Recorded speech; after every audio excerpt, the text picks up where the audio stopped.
তোমাদের যেটা main topic হচ্ছে একটা টেবিলের সাথে আর একটা টেবিলকে কানেকশন করব কিভাবে। এটা করার জন্য কয়েকটা জিনিস তোমার মনে রাখতে হবে। যে টেবিলের সাথে যে টেবিলকে কানেকশন করবে সেই দুটো টেবিলের মধ্যে মিনিমাম একটা কমন ফিল্ড থাকতে হবে। কমন ফিল্ড কি বললাম বুঝছিস? মিনিমাম একটা কমন ফিল্ড থাকতে হবে, এটা মিনিমাম রুল থাকে। যদিও আমার টেবিলটা সেইভাবে সাজানো নেই, ঠিক আছে, তো আমি করে দিচ্ছি কীভাবে করতে হয়। দেখো, তা টেবিল আমার তৈরি করা কমপ্লিট। এবার কানেকশানটা করছি, দেখো লক্ষ্য রাখবে। ডেটাবেস টুলে যাচ্ছ, তারপর যাচ্ছ রিলেশনশিপ। সবাই ক্লিয়ার? ডেটাবেস টুলে যাচ্ছ, রিলেশনশিপ। ওকে, এখানে দেখো টেবিলগুলো ডিসপ্লে হচ্ছে না, তাহলে এই জায়গাটায় ক্লিক করো, অ্যাড টেবিলস। অ্যাড টেবিলস, তাহলে টেবিলগুলো ডাবল ক্লিক করছো, টেবিলগুলো চলে আসছে, ঠিক আছে। ওকে, মনে করলাম টিচারের সাথে আমি স্টুডেন্টকে কানেকশান করাবো, তার টিচার আইডির সাথে স্টুডেন্ট আইডি কী করছি, জাস্ট টিচার আইডিকে ড্র্যাগ করে স্টুডেন্ট আইডিতে ড্রপ করছি, নাকি টিচার আইডিতে ড্র্যাগ করে স্টুডেন্ট আইডিতে ড্রপ করছি। ওকে, এবার তুমি এটাকে ক্রিয়েট করো, তাহলে দেখো লিঙ্ক হয়ে গেছে, ঠিক আছে, লিঙ্ক কিন্তু হয়ে গেছে। এবার এর সুবিধাটা কি সেটা ওয়াচ করবে, এর সুবিধাটা কি তুমি ওয়াচ করবে, ঠিক আছে। এবার ধরো এই দুটো টেবিল রেসপেক্টে আমি ফর্ম তৈরি করছি, ঠিক আছে, তাহলে যাচ্ছি, এটা অটো ফর্ম করেছি। অটো ফর্ম জানো তো, অটো ফর্ম জাস্ট ক্লিক করলেই ফর্ম হয়ে যাবে, কিছু করতে হবে না, জাস্ট অটো ফর্ম তৈরি করে নিলাম। হ্যাঁ, এটাকে কন্ট্রোল এস মারলাম, সেভ করলাম, স্টুডেন্ট, দেন আসছি আমরা টিচার, দেন আসছি আমরা টিচার, ক্রিয়েটে যাচ্ছি, অটো ফর্ম করছি, ঠিক আছে। অটো ফর্ম বলতে ফর্ম, হ্যাঁ, auto form, control S, teacher. এবার তুমি একটু ওয়াচ করো, এবার তুমি একটু ওয়াচ করো, এই যে টিচার ফর্মটা ওপেন করছো, ভালো লক্ষ্য রাখো, তাহলে একটা টিচারের স্টুডেন্ট আইডিতে, একটা টিচারের আইডিতে কে কে স্টুডেন্ট আছে নিচে ডিসপ্লে হচ্ছে তো, নাকি বুঝতে পারছি না? ঠিক আছে, তার এই হচ্ছে আমাদের দরকার লাগে একটা টেবিলকে আরেকটা টেবিলকে রিলেশন করতে হয়, কারণ তাহলে একটা টিচারের ঘরে বেশি স্টুডেন্ট পড়িয়ে যেতে পারে, সেগুলো এখান থেকে আমরা ধরে নিতে পারছি। তাহলে অ্যাকচুয়ালি এখান থেকে আমরা একটা ফর্মে বসে বা একটা টেবিলে বসে দুটো টেবিলকে অ্যাক্সেস করছি, নাকি বুঝতে পারছিস না? এটাই হচ্ছে মূলত জিনিস, এইটার কাজ কি, ক্লিয়ার? বেশ, এবার লাস্ট ফিনিশিং আমরা কি করি বলতো? লাস্ট ফিনিশিং আমরা, আমি তোমাদের একটা কমপ্লিট এটা প্রজেক্টটা দাঁড় করে দিচ্ছি।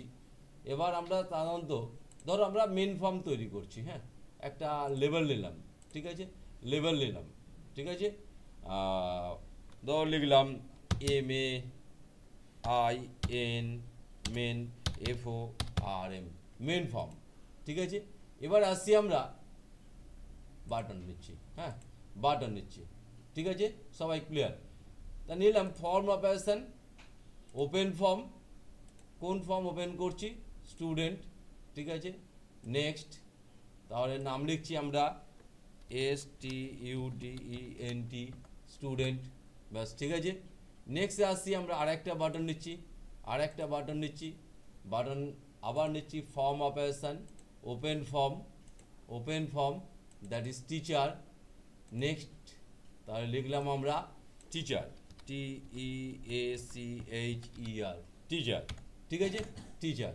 এবার লাস্ট একটা বাটন নিচ্ছি এই অ্যাপ্লিকেশানটা বন্ধ করে দেওয়ার জন্য, অ্যাপ্লিকেশান, কুইট অ্যাপ্লিকেশান, ঠিক আছে, কুইট বলে লিখে রাখলাম, ঠিক আছে, কুইট বলে লিখে রাখলাম। নাও সেভ ইট, এই ফাইলটা আমরা সেভ করছি, ফাইলটা সেভ করছি, name dash MAIN, main, FORM, main form. এবার একটুখানি ওয়াচ করো, এটা আমরা স্টার্টিংয়েই ইউজারকে বলবো কোনো জায়গায় ক্লিক করতে হবে না, আপনি শুধু এখানে ক্লিক করো, তাহলে স্টুডেন্টে ক্লিক করলে স্টুডেন্ট ফর্ম খুলে যাচ্ছে, টিচারে ক্লিক করলে টিচার ফর্ম খুলে যাচ্ছে, ঠিক আছে, যখন কমপ্লিট হয়ে যাচ্ছে। এবার মানে এটাই দিয়ে আমরা একটা কমপ্লিট অ্যাপসও নামিয়ে দেওয়া যাবে। এবার ধরো মনে করলাম আমার যখন ফাইলটা খুলবে অটোমেটিক এটা খুলবে এবং পাসওয়ার্ড প্রোটেক্টেড হবে, জিনিসটা বুঝছিস ব্যাপারটা? এবার সেই কাজটা করছি, সেই কাজটা করছি, হ্যাঁ, ঠিক আছে। তবে যদিও এইটা করার জন্য ফাইলটা একবার বন্ধ করতে হবে, ফাইলটা একবার বন্ধ করতে হবে। আচ্ছা, কী যেন প্রজেক্টটা আছে MD1 মধ্যে, ঠিক আছে, তাহলে এটাকে বন্ধ করে দিলাম, ভালো করে লক্ষ্য রাখো। সেটা করার জন্য তোমাকে কি করতে হবে, এবার করছি আমরা পাসওয়ার্ড প্রোটেক্ট করব, তোমার ফাইলটা পাসওয়ার্ড প্রোটেক্ট হবে, হ্যাঁ, ঠিক আছে, পাসওয়ার্ড প্রোটেক্ট হবে, সেটা কীভাবে করছে একটু ওয়াচ করো, ঠিক আছে? হচ্ছে না কেন?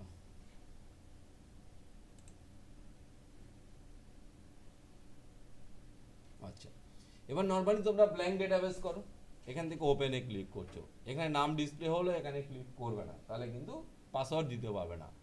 এবার যাচ্ছিস ওপেন, ওপেনে গিয়ে তোমার ফাইলটা ব্রাউজ করো, ঠিক আছে? আমরা জানি আমার ফাইলটা আছে এমডিটাও ওয়ানের মধ্যে, নাকি? আমার ফাইলটা আছে এমডিটাও ওয়ানের মধ্যে, ঠিক আছে? ফাইলটা আছে এমডিটাও ওয়ান, ওকে? এমডিটাও ওয়ান ফাইলটা সিলেকশন করলে নর্মালি এই ওপেন বাটনটায় ক্লিক করবে না, নর্মালি ওপেন বাটনটায় ক্লিক করবে না, সাইডে এই অ্যারোটায় ক্লিক করবে, ওপেন অ্যাজ এক্সক্লুসিভ, তবেই কিন্তু তোমার ফাইলে পাসওয়ার্ড দিতে পারবে, আদারওয়াইজ কিন্তু পাসওয়ার্ড দিতে পারবে না। এবার ক্লিক করছো ওপেন অ্যাজ এক্সক্লুসিভ, তাহলে ফাইলটা কিন্তু অ্যাজ ইউজুয়াল নর্মালি ওপেন হয়েছে, ঠিক আছে? এবারে আসি আমরা পাসওয়ার্ড পার্টে, পাসওয়ার্ড পার্টে আসবো, পাসওয়ার্ড পার্টে আসবো,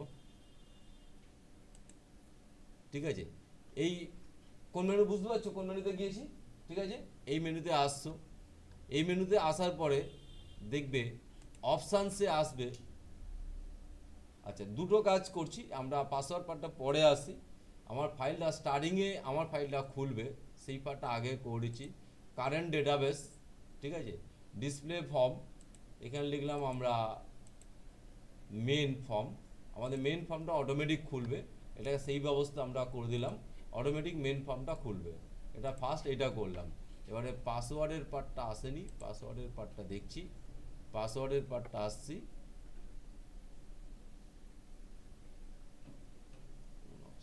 এটা ইনফোর মধ্যে গিয়েছে, হ্যাঁ ইনফোর মধ্যে আগে ছিল ওইটার মধ্যে, এখন ওটা মেনুটা চেঞ্জ করে ইনফোর মধ্যে গিয়েছে, ঠিক আছে?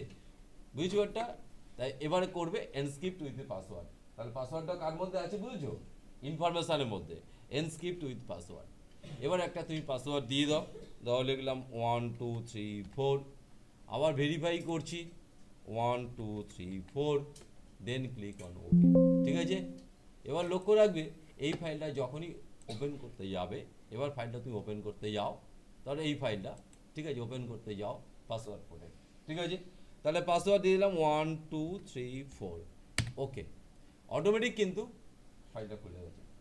তাহলে ইউজারকে আর কিছুই করতে হবে না, ইউজারকে আর কিছুই করতে হবে না, তার ঝটঝট সে কিন্তু এখান থেকেই আমরা কি